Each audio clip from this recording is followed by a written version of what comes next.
দেখছেন দুটোর দুনিয়া।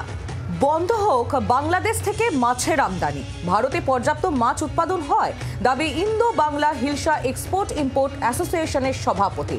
বাংলাদেশ থেকে ভারতে আসে ইলিশ, পাবদা, পার্শে, ট্যাংরা, ভেটকি। ওপার থেকে দৈনিক 20 মেট্রিক টন মাছ আসে।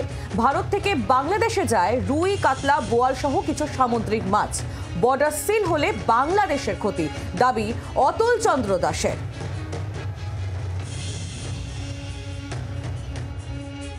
বর্ডার সিল করে দেবে, বয়ে গেছে আমাদের। বর্ডার সিল করে দিক না, আমাদের কোনো যায় আসে না। মাছ ওদের ওখান থেকে আমরা আনি, আমাদের বয়ে গেছে। আমাদের দেশে প্রচুর মাছ, আমাদের মাছ এক্সপোর্ট না করলে আমাদের দেশের লোকরা বরং একটু সস্তায় খেতে পারবে। যেহেতু বাংলাদেশে আমরা মাছ এক্সপোর্ট করি এবং ওখান থেকে আমদানি করি, যেহেতু ইলিশ মাছ ওরা সীমিতভাবে দেয়, তাতে আমাদের কিছু যায় আসে না। বয়ে গেছে বর্ডার বন্ধ করে দিক না, বর্ডার বন্ধ করে।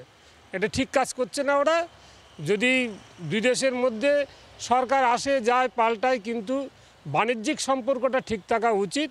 বাংলাদেশের জনগণ যেভাবে আমাদের দেশের বিরুদ্ধে বিষোদ্গার করছে, আমরা অনেক ধৈর্য সহকারে এগুলি সব সহ্য করছি, কিন্তু একদিন ওরা বুঝতে পারবে যে ইন্ডিয়ার বিরুদ্ধে লড়াই করতে গেলে অনেক সমস্যার সম্মুখীন হতে হবে ওদেরকে, এবং ওদের দেশটা রসাতলে যাবে। অনেক হয়েছে আর নয়, অনেক কটাক্ষ ধেয়ে এসছে। ভারত সম্পর্কে অনেক বড় বড় কথা বলা হচ্ছে। এই মুহূর্তে যদি ভারতের সঙ্গে বাংলাদেশের বাণিজ্যিক আদান প্রদান বন্ধ হয়ে যায়, তাতে ভারতের কিচ্ছু যায় আসে না, বলছে West Bengal Bangladesh hilsa export import অ্যাসোসিয়েশনের নেতা অতুল চন্দ্র দাস। তার পরিষ্কার বক্তব্য, মাছ উৎপাদনে ভারতবর্ষ সম্পূর্ণ স্বনির্ভর। এখানে প্রতিদিন মাছের যা চাহিদা, তা পশ্চিমবঙ্গ এবং তামিলনাড়ু থেকে এমনি গোটা দেশ পেয়ে যায়।